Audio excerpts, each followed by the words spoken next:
For today's video mga master, mag-unbox tayo ng ating bagong dating na makina which is Yamaha 7.5.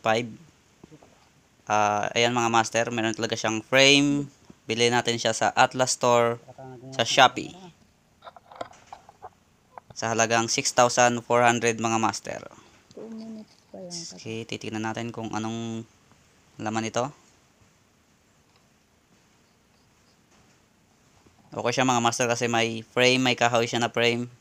Para hindi siguro malog sa biyahe, tsaka hindi maipit. Mukhang safe mga master. Yan, titingnan natin ang loob. Ayan na, yung makina mga master. May karton, tsaka punong-puno ng mga foam mga master. Yan, safe na safe para hindi maalog. Tsaka meron rin tayo dito nga free na jacket mga master. Tatak Yamaha. Double extra large. Color red.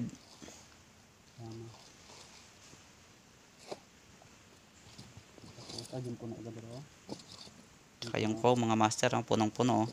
Hindi natin i-skip mga master kasi baka sakaling may sira. Yan, baka hindi na maano ng seller. So, titignan natin talaga mabuti. Hindi natin iakat.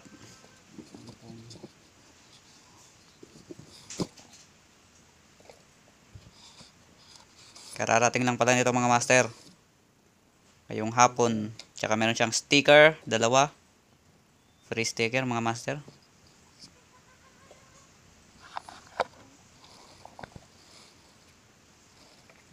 Yan na. Oh, wala namang sira mga master.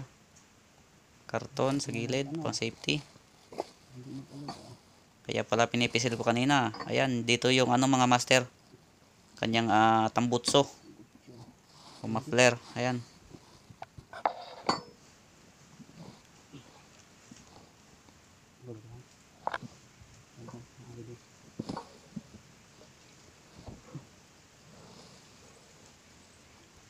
Yan, andyan yung mga master niya. Oh. Pulley. Wala. Ba't nasa labas yung pulley mga master?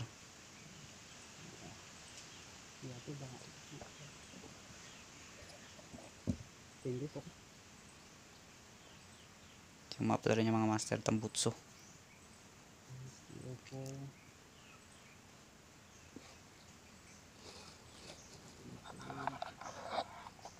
Yan yung pulley. Ano na pala siya mga master? Tawag nito. Hindi siya yoyo. Kaya pala pulley lang. Ayan mga master, hindi siya yoyo.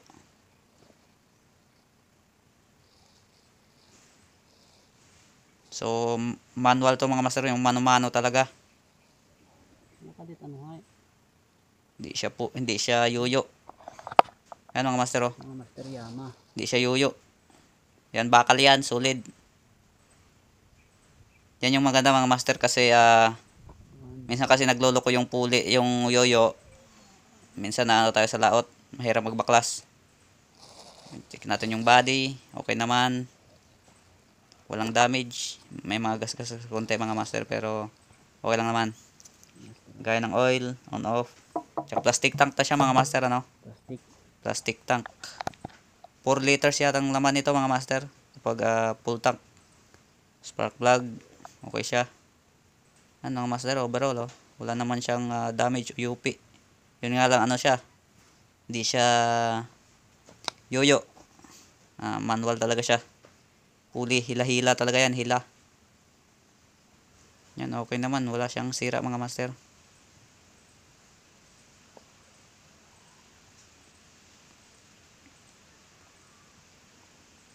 Yan, overhead valve.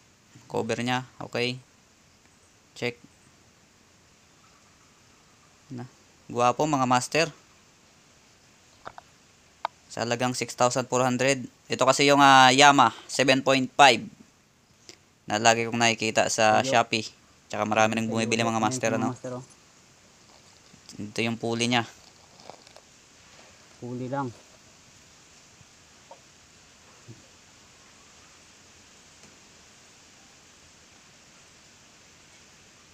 Yan, baka next video mga master, gagawan ko siya ng video, no, para mapaandar natin. Lalagyan natin siya ng langis tsaka gasolin.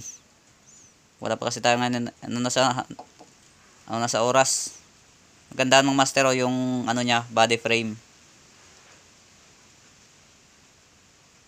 Nakadikit sa ano niya, sa block. Mga master, gagawan Yan, ko to ng Gwapo mga master, video ulit Yama. next kapag mapaandar natin. 7.5. Wala pa tayong langis tsaka Sanda, hindi madaling masira gasoline. mga master. Kasi papalitan muna natin yung ating ProQuip 7.5. Gwapo. Pagpapahingan muna natin, meron tayong i-repair mga master, yung mga master.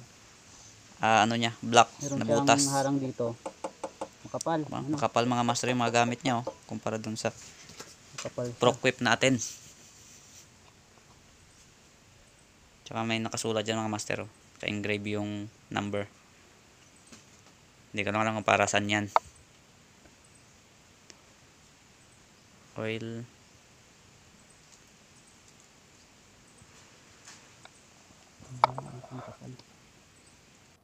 Kung matibay yung Airflow ano pan niya mga master, ayan, oh. kakagawa.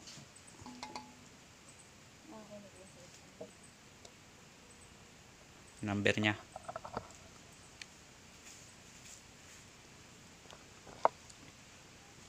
Tsaka may ano talaga yung ano niya mga master. Andyan yung code niya. Number.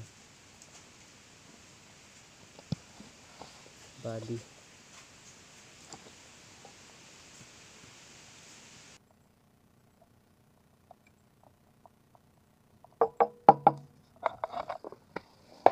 Ang bago nating Yama YM 7.5 Ayan mga master nating Yama HP mga master.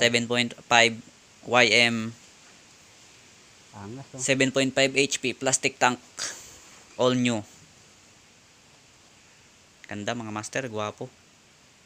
So yung sunod video natin mga master, ano, baka i-upload ko na rin agad. Papaandar rin natin kung aandar ba si Yama 7.5